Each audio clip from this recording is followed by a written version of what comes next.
Hello and welcome to Dario's Watch Club, and today we will take a look at the beautiful ADDISDIVE. And yeah, I got myself one and I will review it today. So where do we start? I don't know how I came to buy this watch, but I don't know, lately I was looking for a watch, maybe to slim down my collection. As you know, I got this Invicta, and yeah, that's the story. Spring came to be, and in the wintertime I like to wear digital watches because yeah, it's winter, you have raincoats, it's wet, and from time to time when there's something cool, I do wear an automatic watch or something like the Rolex Homage, and I really like it. I mean, something must have been done right with this look, just the way it is, because like I'm not just the only fan, so everybody kind of loves something like this. And this one is a 42 Invicta. What's the number? 2918, and it's on a fossil leather strap which falls apart from the first time you wear it, which is a big shame. It will be a video onto itself. And then I started wearing this again, and it was so cool. I was wearing this on the Jubilee and I really liked it, but it kind of looks big or is big on my wrist, because from lug to lug it's like 5 centimeters, and I have a 6-inch wrist, and it's really massive. It's 42, and I was exchanging watch wisdom with a good friend of mine, and he said, "Man, you gotta go to a 38 millimeter 40, more or less." And so I was looking at a 40 millimeter Rolex Homage watch, and I was looking at Invictas because this Invicta is really cool. Like, I like it. Like, the bezel is cool. The lume is kind of cool. I look at it, and in an instant I know the time. Like, it tells really good time. It's really accurate, and as you can see, the second hand reaches all up there, and yeah, very legible. And then I somehow came across the Steel Dive, and from the Steel Dive, which is about $100, €100 or $100, I found the ADDISDIVE, and I was intrigued. I was looking, okay, like, how can it be that this watch costs 35 to 40 euros, and then the next point was this one. Check this out. I mean, isn't this amazing? Like, this is fun. And I have to say, I watched a couple of videos, and in my understanding this was 40 millimeters and for $30, and I thought to myself, okay, is this a good watch? Maybe the bracelet is crap, or maybe the lume is not good. And I have to say, the lume on the Steel Dive, it's all blue, and here it's green and blue. And when it arrived, I thought, well, it doesn't look that good. But now that it's distinct, I kind of like it. Maybe because I'm now accustomed to it. And this is the Invicta lume. I think this is just a bit better than on this Invicta. This is a 42 millimeter. I think it's a bit better than on the 40 millimeter. Maybe because the indices are a bit bigger. But this has great lume. Is it long lasting? I don't know. It's sometimes, if it gets it picks up the light very easily. It brings joy all day long. I like that the lollipop is underneath the indices. That's just personal flavor, but it's also okay when it's like the Invicta one. And well, I watched a few reviews, and they said Well, the indices are a bit small. They look a bit cheap.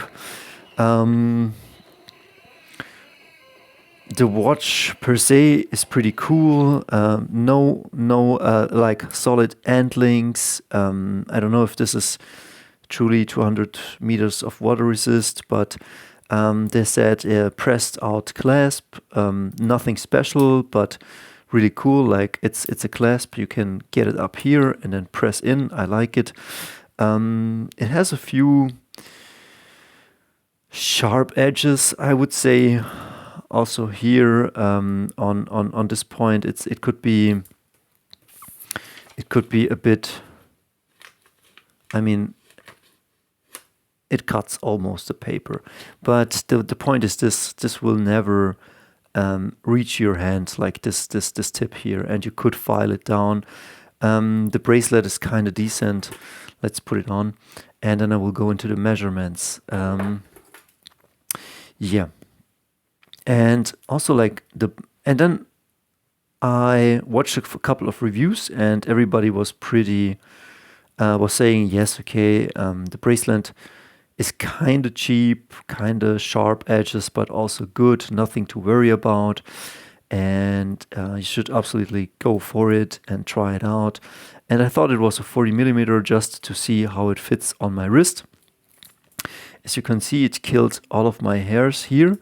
And it's because on the back of this ADDISDIVE, there's this imprint, and it's pretty rough. It's kind of, it could be smooth. I don't know why it's that rough, but it will smoothen up all your hairs. And yeah, here and there, a bit sharp.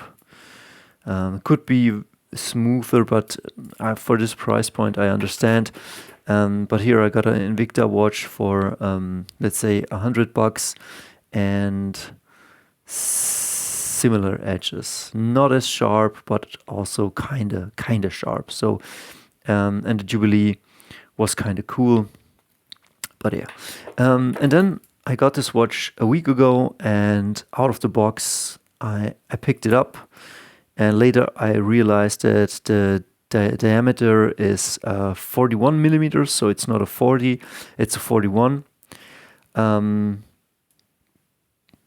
like the bracelet, I like how it looks. The action on the crown is kind of good, but when you put it in or try to put in the time, sometimes it jumps.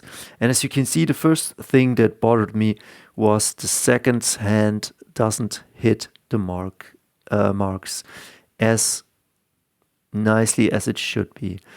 And I think it's just my watch, because in all the other reviews, the second hand hit every mark. So I think mine is the exception, I think. And that bothers me. I opened the watch up. I tried to fix it, couldn't fix it. I will see what I can do with AliExpress. I have heard that a lot of Quartz watches have that, but I don't like it. I mean, I would get myself one that hits all the marks, but that's a story for another day. What I like is the Cyclops is aligned. It doesn't look aligned here, but it is aligned, and it's misaligned on the Invicta, and it's misaligned on my Fossil watch. And the Fossil originally was like $150, and this is, I would say, originally also $150. And this is a $45, $35, $40 watch, and the Cyclops is aligned. The bezel is perfectly aligned. The bib is great. The lume is great. And some say the bezel feels cheap, but I like it. I think it's 120 click bezel. As you can see on mine, no back play. Some have shown that they can press it up and down, but on mine there's no play at all. The bezel is just like probably the best bezel I had. Again, it aligns perfectly. The lume is great. The first couple of hours I was wearing this, it gave my wrist some marks, some sharp edges, but I don't know, I think I kind of wore it in or broke it in. And I like the way it is. I like this clasp. Some might say it's cheap, but I like it. It looks, I think, okay. Depends now on the camera, how it picks it up. On a 6-inch wrist, a 41mm watch, probably smaller would be better. But the thing is this watch just makes me look, I want to say it makes me look good, makes me feel good. It makes me feel good. It makes me feel good. It's fun to have this watch. I was thinking about selling this off and getting a steel dive, but I kind of liked it that it is cheap, that it is quartz. I wasn't minding it. I mean, it's beautiful to have an automatic, but for me, after a day or two, I wasn't thinking. I just wanted the seconds hand to align, but it doesn't happen. And so I'm not an automatic snob. I mean, give me quartz or give me automatic. I think automatic would be a bit cooler, but I don't really care. I just want that the seconds hand hits every mark. I like a good lume. I like a good bezel. What I don't like is the small Mercedes hands. For this one reason. Can you see the seconds hand? It doesn't reach all the way down. And if you take a look at the Invicta, it reaches all the way down and it enhances the legibility. Like you're just taking a glance, and here you're in an instant. You know, it's like 322, and here you have to guess because the second hand doesn't reach all the way down. And yeah, and that's just it. Like, it would be better if this watch would have had or will have in the future bigger hands. I wish for the next version I get that it hits all the marks, like the second hand hits the marks. And other than that, what can I say? So the measurements, I think 41 millimeters.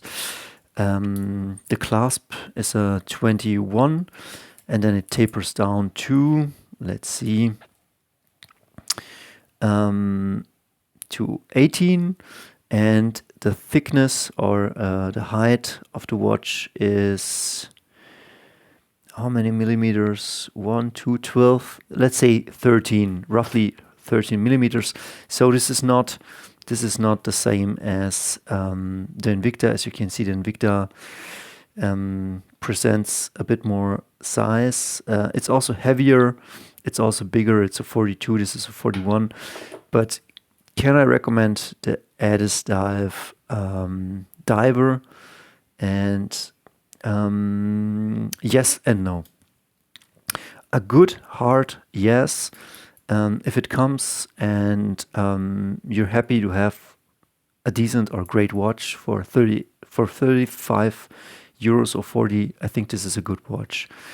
And no, if you want a really good watch, because you can take the money from this watch and get yourself probably a steel dive for 100, and probably your search is over there, because for a this is good that it has 3 micro adjusts. I like that. I think 2 is not enough. 3 is okay. 4 would have been better, and more than 4, I don't know if you need that. But this watch, it is a cheap watch, but it's also a great watch. The bracelet is kind of sharp, but it's also kind of good. The watch looks great, but it could be really great if you just put in a few more bucks. The bezel is a dream. The lume is great. Again, maybe some of you want the lume to be just one colorway. I have to say it's kind of cool that it has two colors. It's more distinct that way. And do you really need the bezel loomed? Probably not. Sometimes, like if it's night and I look at this watch, I just know what time it is. And here sometimes the lume on the bezel is a bit irritating. But that's just personal taste. But one thing I can say, I like this watch and I don't want to give it away somehow. It has grown on me, even though things frustrate me. This has a mineral glass. And as you can see, I mean, I think most of my watches have mineral glasses, and I don't know how, but on the Cyclops, it got already a micro scratch. It's really, really tiny. The camera cannot pick it up.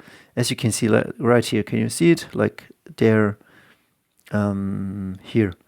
And I don't know how I did it, but yeah, that's the only scratch. And I don't know if it's if it was scratched easily or if I hit some door or something like that. Yeah, a bit of a mixed review. I don't know if I could add anything to the conversation. I mean, just go on the site, check out the specs. I have to say, the bracelet is kind of cool, but also if you have sensible wrists, as you can see, it can leave marks, but maybe you should callus it up a bit, toughen up a bit on your wrist. This thing back here, it's beautifully printed, but I don't know why this has to be so rough that it will just erase your heads. But after all, I like wearing this watch every day, and from the moment it came to today, a week later, I just kind of love having this, even though it has some small, minor, how do you say, faults in my eyes, like the very small indices. And we'll see, maybe ADDISDIVE can increase the indices a bit. Probably if they want to keep this watch cheap, they will go for the mineral glass, but somebody on the YouTube told me then that you can upgrade it to sapphire glass for just a couple of dollars. I do love the bib. It's also a reason I didn't buy the steel dive. I kind of like this bib, don't know why, I just love it. The steel dive doesn't have it, so I didn't buy it yet. The bracelet is good. It could be just a bit smoother, but of course that would up the price. And the clasp down here is sharp and feels cheap. Would be cool if it was a bit better. But yeah, maybe for the price class and for the thing they went, that's good enough. And maybe if you want something better, you take a steel dive or something else, or maybe a St. Martin. But yeah, ADDISDIVE is a recommend, but you're buying a $35 to $40 or euro watch. You will feel it, but it's also a great value for the money. So it's a bit 50-50. I hope you enjoyed this. I rambled on for 19 minutes, but yeah, we see us.